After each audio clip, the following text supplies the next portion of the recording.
अमित कुमार सिंह जी, बिहार से। श्री हरिवंश महाराज जी, आप कह रहे हैं कि आप एक फोर्स में हैं। महाराज जी कह रहे हैं कि आजकल महाराज जी हम देख रहे हैं कि हमारे ऐसे जो फोर्स में या नौकरी जो दूर रहते हैं अपने घरों से, पारिवारिक क्लेश बहुत ज़्यादा परेशान कर रहे हैं महाराज जी। ध्यान उसी क्लेश पर जाता है महाराज जी। ड्यूटी के दौरान भी सारी बातें हृदय में आती हैं, बहुत ज़्यादा मतलब वो क्योंकि बच्चा प्रेम नहीं रह गया, छल कपट ये गंदी बातें इतना घुस रही हैं कि प्रेम नहीं रह गया। प्रेम न रहने के कारण हृदय में सब ये उथल पुथल मचा हुआ है। अब कोई भगवान का भजन करना नहीं चाहता, धर्म से चलना नहीं चाहता, सब मनमानी आचरण करते हैं। भाई भाई को काटने के लिए तैयार है, भाई भतीजे में लड़ाई है, ये सब मतलब घर परिवार बड़ा कलहपूर्ण है। प्रायः ऐसा होता चला जा रहा है कि अब वो आनंद नहीं रह गया कि घर में मेहनत करके गए तो पत्नी मुस्कुरा दिए, बच्चे और सब आनंद। अब तो पता नहीं है, अपने घर गृहस्थी में ही पता नहीं कि हम जिएंगे कि नहीं जिएंगे, विश्वास नहीं है। पति पत्नी में विश्वास खत्म हो गया, माता पिता पुत्र परिवार ये सब प्रेम बंधन। अगर तुमसे कोई प्यार से बात कर रहा है तो किसी प्रलोभन से कर रहा है। झांक करके देखो तो लालच है, कुछ निकलेगा तो थोड़ा झुक के बात करेगा, और अगर समझ में आया कि ये किसी काम का नहीं हमारे, फिर आप देख लो दूसरा ही रूप होगा संसार का।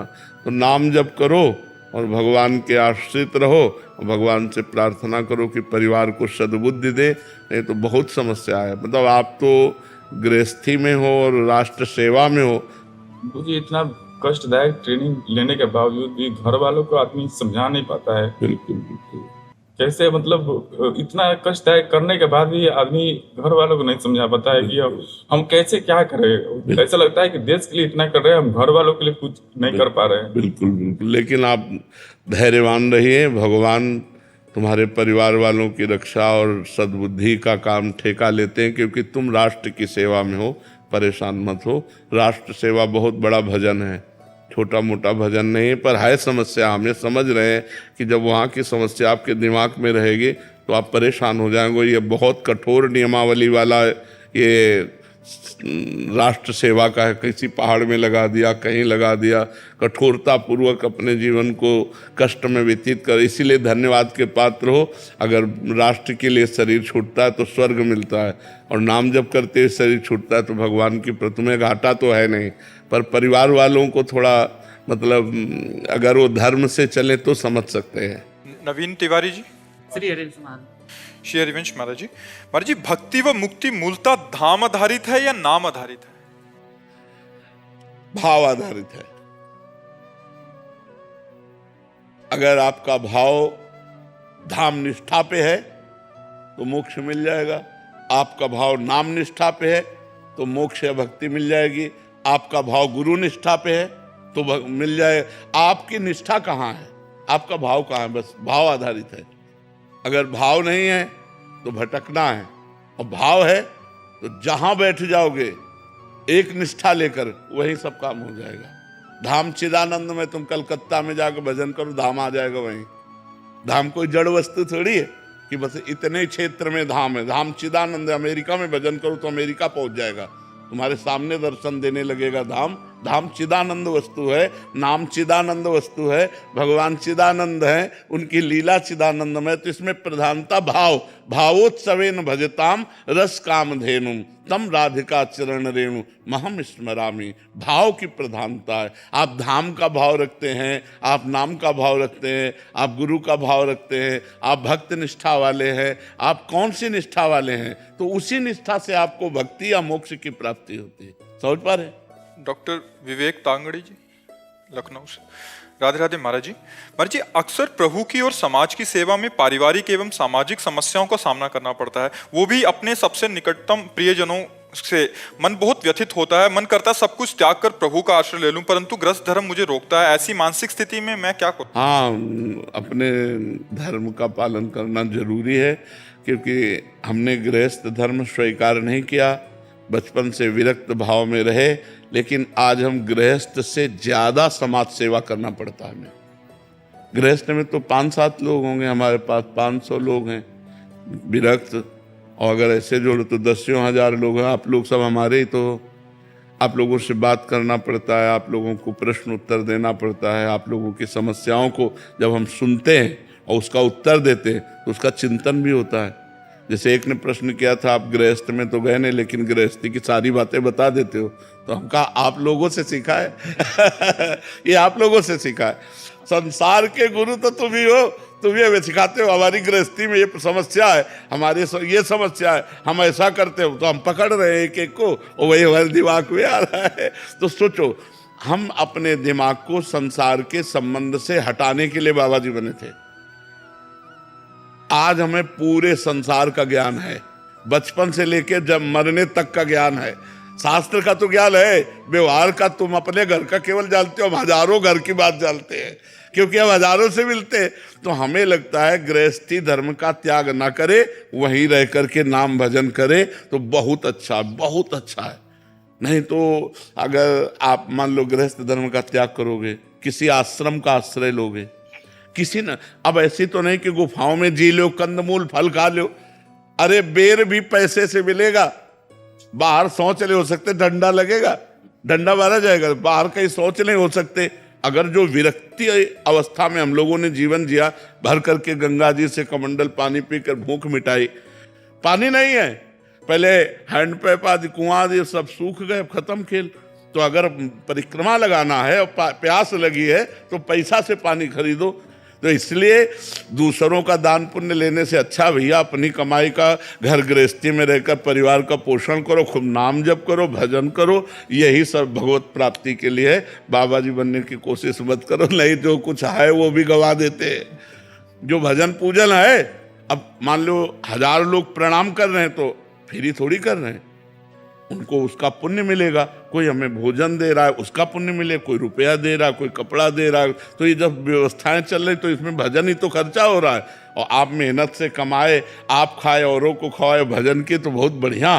तो हमें लगता है गृहस्थ आश्रम में रहो। अब कलयुग का समय आ गया, कोई ऐसी गुफाएं नहीं, कोई कंदराएं नहीं, कोई ऐसी जगह नहीं कि घर त्याग कर वनवास किया जाए। कहाँ वनवास करोगे, रहना तो उसी में पड़ेगा। तो इससे बढ़िया है अपने घर में रहो, नाम जप करो और खुद धर्म से कमा के परिवार का पोषण करो, और बन जाए तो एक दूसरे को भी 4 रोटी की व्यवस्था कर दो, ये बढ़िया बात है। महाराज जी गुरुकुल खोला है तो बच्चों को आशीर्वाद। हाँ बिल्कुल बिल्कुल, तो बहुत अच्छी बात है। उनको अपने जो धर्म शास्त्र के अनुसार संस्कृति है उसको समझाना बहुत अच्छी बात है। ब्रह्मचर्य पर ध्यान देना, त्रिकाल संध्या करना, शास्त्रों का स्वाध्याय करना, अपने पूज्य जनों के साथ आदर का बर्ताव करना, ये तो गुरुकुल में सिखाया ही जाता था, और तभी हमारी समाज बड़ी पवित्र थी। अब आजकल की आधुनिक पढ़ाई में अध्यात्म को छोड़ दिया तो फिर वही व्यसन व्यभिचार इसमें उतर गए, क्योंकि कंट्रोल करने वाला तो अध्यात्म है। अध्यात्म को छोड़ दिया, आधुनिकता को स्वीकार किया, तो व्यसन बढ़ रहा है बच्चों में, व्यभिचार बढ़ रहा है बच्चों में। नहीं अच्छा, इतने लोग बैठे हो, हृदय से विचार करके देखो, आज हमारा समाज गलत रास्ते की तरफ जा रहा है कि नहीं? जो नवीन पीढ़ी है गलत रास्ते की तरफ जा रही कि नहीं जा रही? अगर माता पिता रोक नहीं रहे, शास्त्र पढ़ नहीं रहे, तो अगर धर्मगुरु या संत जन नहीं रोकेंगे तो रोकेगा कौन, हमें बताओ। नहीं तो सब बच्चे पहले संस्कृत पद्धति के अनुसार, वेद पद्धति के अनुसार रखे जाते थे, तो उनके संस्कार हो जाते, त्रिकाल संध्या करना, गायत्री जप करना, अनुनय विनय के साथ अपने गुरुदेव के चरणों में प्रीति करना और ब्रह्मचर्य से रहना, ये सब उनके अंदर संस्कार लाते हैं। तो बहुत अच्छी बात है, आप गुरुकुल में अपने विद्यार्थियों को संयम की शिक्षा दीजिए, नियम की शिक्षा दीजिए, और भजन भी कराइए, थोड़ी देर नाम जप करवाइए, जिससे बुद्धि पवित्र रहेगी। मनीष जोशी जी, पुष्पा जोशी जी, राधे राधे। राधे राधे महाराज जी। महाराज जी, अथक प्रयासों के बाद यहाँ पूर्ण निष्ठा से भी भक्ति करने पर अधिक शांति और लक्ष्य की प्राप्ति ना हो तो महाराज जी इसका क्या कारण? नहीं, गलत है, अनुभव गलत है। अथक प्रयास और पूर्ण निष्ठा, बकाया क्या रह गया? अभी हम अथक प्रयास नहीं कर रहे हैं, अभी पूर्ण निष्ठा नहीं है, बात हमारी समझ लो। नहीं, पूर्ण निष्ठा और अथक प्रयास भगवान अधीन हो जाएंगे प्यारे, भगवान अधीन हो जाएंगे। हमारा अथक प्रयास हो, अथक प्रयास रहे, अथक प्रयास रहे। अभी हम विषयों में मनोरंजन करते हैं तो अथक प्रयास कहाँ? अभी शरीर सुख को भोग कर रहे हैं, तो अथक प्रयास कहाँ? अथक प्रयास तो तब जब खान पान नहीं भावे है, नहीं कोमल वसन सुहावे है, सब विषय लगे ते खारा है, हरि आशिक का मग्न आ रहा है। नारायण हरि भजन में ये पांचों न सुहात, विषय भोग, निद्रा, हंसी, जगत प्रीति, बहुबात, तब मानेंगे कि आपका अथक प्रयास रहा। और पूर्ण निष्ठा, कहीं डिग नहीं सकते, अरे माया को परास्त करके परमात्मा को प्राप्त कर ले। ये दो शब्द बहुत जोर के हैं, अथक प्रयास और पूर्ण समर्पण। अब ये हम नहीं मानने वाले कि अथक प्रयास और पूर्ण समर्पण करने वाला हार सकता है, हम ना, क्योंकि उसी मार्ग में चले हैं, तो हम कैसे माने? अथक प्रयास और पूर्ण निष्ठा और असफलता, ये शब्द ही नहीं बनता, ये शब्द ही नहीं बनता, ये बनता ही नहीं। क्योंकि मान लो आप कितना भजन करते हैं हम तो नहीं जानते, लेकिन हम कितना भजन करते हैं तो हम जानते हैं ना। हम अपने प्रयास को देखा, अथक प्रयास, 8-8 दिन भोजन नहीं मिला, लेकिन हम परमार्थ से कभी उदास नहीं हुए, कभी हटे नहीं, कभी घर याद नहीं आया भगवान के मार्ग में। तो अथक प्रयास और पूर्ण समर्पण, दोनों शब्द जीवन में पूर्ण समर्पण, कोई नहीं हमारा प्रभु के सिवा, तो हम आज भी विजयी बैठे हैं। हम लोगों में जब तक भगवान की शरणागति नहीं होगी, जब तक भजन नहीं होगा, तब तक दुर्वासना मम सदा परिकर्षयन्ति, दुर्वासना खींचती रहती है, वो हमको अशुद्ध करती रहती है। अच्छा, मान लो जैसे अभी किसी भाई ने कहा कि हम गलत चलते थे, सत्संग सुन करके सुधरे। किसी ने कहा था, आपने कहा, अगर आप सत्संग न सुने होते तो आपको पता ही नहीं चलता कि सत्य मार्ग क्या है, असत्य मार्ग क्या है। तो सत्य मार्ग सुना तो तुम में हिम्मत आई और सत्य मार्ग में चले। तो शास्त्र कोई पढ़ता नहीं, मोबाइल का जमाना है, और स्मार्ट मोबाइल है तो बहुत बड़ा स्मार्ट बना देगा, वो नहीं बना देगा। छोटे छोटे बच्चे संसार की सब बातें जानते हैं, तो अब उनके अंदर जो बातें पहुंच रही हैं, गंदी क्रियाओं की तरफ जो आकर्षण हो रहा है, जो व्यसन की तरफ आकर्षण हो रहा है, वो उनको कौन बचाए? अगर आप लोग अपने बच्चों को नहीं सावधान करेंगे तो गिरते चले जाएंगे, और जब गिर जाएंगे क्योंकि उनके आचरण भ्रष्ट हो गए, तो अब उनमें विवेक नहीं रहा, विनय नहीं रही, गंभीरता नहीं रही, नम्रता नहीं रही, तो आपसे ऐसे बात करेंगे जैसे नहीं करना चाहिए। बुजुर्गों का अपमान करते हैं आज के बच्चे, सम्मान कहाँ दे रहे हैं, तो शुद्ध कहाँ बुद्धि रही, अशुद्ध हो रही है।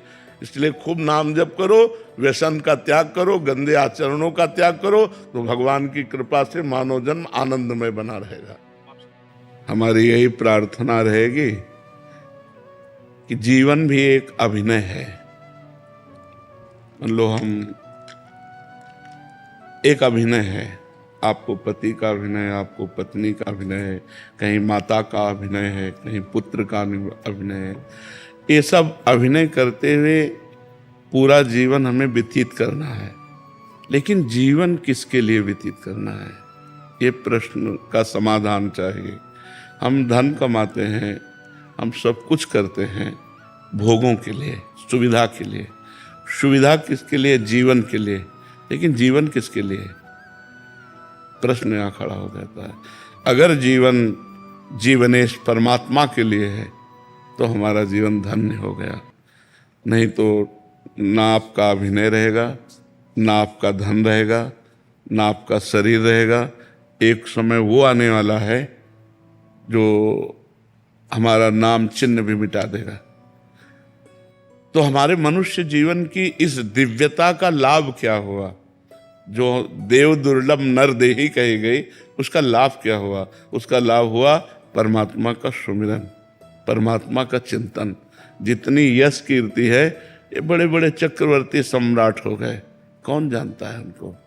धीरे धीरे धीरे धीरे काल के गर्त में वो सब चला जाता है। इसलिए इस खुशी को हम खुशी ना माने, हम खुशी, वो आखिरी खुशी प्राप्त करें जिसमें दुख का लेश नहीं है। वो भगवान का सुमिरन और भगवान की प्राप्ति है। अगर परमात्मा चिंतन है तो मान में और अपमान में, लाभ और हानि में, सुख और दुख में, जन्म और मृत्यु में समान स्थिति प्राप्त होती है। इसलिए हमारी प्रार्थना है, भगवान ने आपको भेजा वृंदावन और यहाँ संत समागम में आए तो कुछ नियम ले लो नाम जप का। नाम जप करते हैं नियम पूर्वक। आप हमें बताइए कि हमको क्या करना चाहिए। एक छोटा सा काउंटर ले लीजिए, समझ रहे, और उसमें 10,000 नाम 24 घंटे में जप लीजिए। क्या जाता है अंगूठी में, राधा राधा राधा राधा, और फिर आप देख लीजिए हर परिस्थिति को मिटिया मेट करके परमानंद में निमग्न करने वाला प्रभु का नाम है। आपके सामने मैं बैठा हूं, दोनों किडनी फेल है, हर कष्ट बाह्य इतना और अंदर से आनंद इतना है कि हम तुम्हें कैसे बताएं। हर समय मैं प्रसन्न रहता हूं, मृत्यु का किंचन मात्र कोई भय नहीं रह गया, किसी से कोई अपनापन नहीं, कोई परायापन नहीं। उसी आनंद को बांटने के लिए भगवान ने अभी जो समय दिया है वो लूट लो। ये बाजार है, परमानंद की बाजार है। अगर लूट लो, संतों के वचन मान करके चल लो तो मंगल हो जाएगा, और नहीं तो भगवान के नाम, भगवान की लीला, भगवान की कथा, वो सब अर्थ प्रधान हो गया है। अध्यात्म कभी बिकता नहीं है, और जो बिकता है वो कभी अध्यात्म होता नहीं है। बिकने वालों से जगत का परिवर्तन नहीं होता। जगत का परिवर्तन होता है जो स्वयं परमात्मा में बिक गया और केवल परमात्मा ही उसकी दृष्टि है। तो इसलिए हमें लगता है नाम जपता। महाराज जी अलग से क्या आनंद, अभी तो हम बड़े प्रसन्न हैं, बढ़िया बाहर यश है, लेकिन ये प्रसन्नता स्थायी नहीं, मृत्यु आने वाली है। पर जब आएगी तो आएगी, अभी तो इसके बाद वही तो अज्ञान की दशा है, वही तो अज्ञान की दशा है कि हम अगले कदम को नहीं सोचते, हम आज को सोच रहे हैं। फिर इसके बाद क्या होगा? महाराज नहुष अपने पुण्य बल से देवराज इंद्र पदवी पे गए, और इंद्र पदवी पे देवराज की पत्नी के प्रति गलत दृष्टि की अजगर योनि में आ गए। कहाँ देवराज इंद्र पद और कहाँ अजगर योनि। तो आज हम मनुष्य हैं, हमें पीड़ा है तो हम डॉक्टर को दिखा सकते हैं, और कल जब हम कीड़े मकोड़े पशु पक्षी बनेंगे तब हमारा क्या होगा? क्योंकि हम मरने वाले तो है ना, शरीर छूटने वाला है, हम तो अविनाशी हैं। जो मेरा स्वरूप है वो अविनाशी है, शरीर परिवर्तनशील है। तो हमको ऐसी पुण्य, तप, नाम जप, तीर्थयाटन इतना कर लेना चाहिए कि हमारा अगला जन्म फिर मनुष्य का हो, और फिर मैं अपने भारत देश की, विश्व की सेवा करूं और मंगल में कीर्ति को प्राप्त हूं। सुअर कुत्ता तो न बन जा। हमारी अगर चूक हो गई तो हम निकल जाएंगे ना नीचे की योनियों में। हम आज इतना उत्साहित ना हो आज के व्यवस्था में, क्योंकि कल की वो व्यवस्था आने वाली है जिसका हम निवारण नहीं कर सकते, और हम लोग उसी को सूचना देने के लिए बैठे। ये कोई किसी को कहेगा, हम तो कहते हैं एक बात सुन लो, मरोगे तुम्हें याद है? तुम्हें ये याद है कि तुम मरोगे? उसके होश खराब हो जाते हैं कि बाबा से आशीर्वाद मांगने आते हैं। ये तो ये एक ऐसा शब्द है जो झकझोर के रख देगा आपको, और कब मरना है इसका कोई पता नहीं।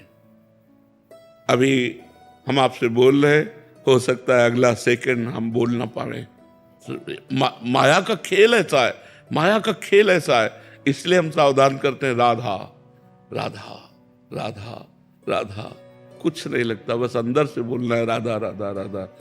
और अगर मान सको तो कोई नशा न करो। करते हो कोई नशा?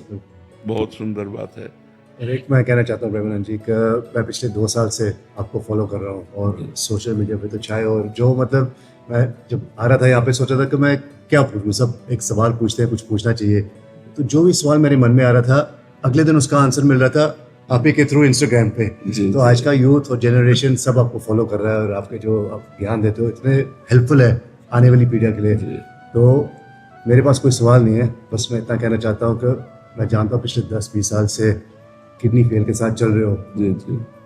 मैं आज कहना चाहता हूँ कि कभी मैं आपके काम आ सकता हूँ, तो आज एक किडनी मेरी आपके नाम। नहीं नहीं नहीं नहीं, तुम स्वस्थ रहो, सुखी रहो, प्रसन्न रहो। मैं भगवान की कृपा से एकदम स्वस्थ हूँ, और जब तक उनका बुलावा नहीं आएगा तब तक ये किडनी हमको ले नहीं जाएगी, और जब बुलाया आ जाएगा तो जिसका आ जाता है फिर उसको जाना पड़ता है। पर आपका ये सद्भाव हम बहुत हृदय से स्वीकार करते हैं। आप स्वस्थ रहो, आप प्रसन्न रहो, सुखपूर्वक आनंद पूर्वक रहो, और नाम जप करते रहना, ठीक है? लव प्रसाद दे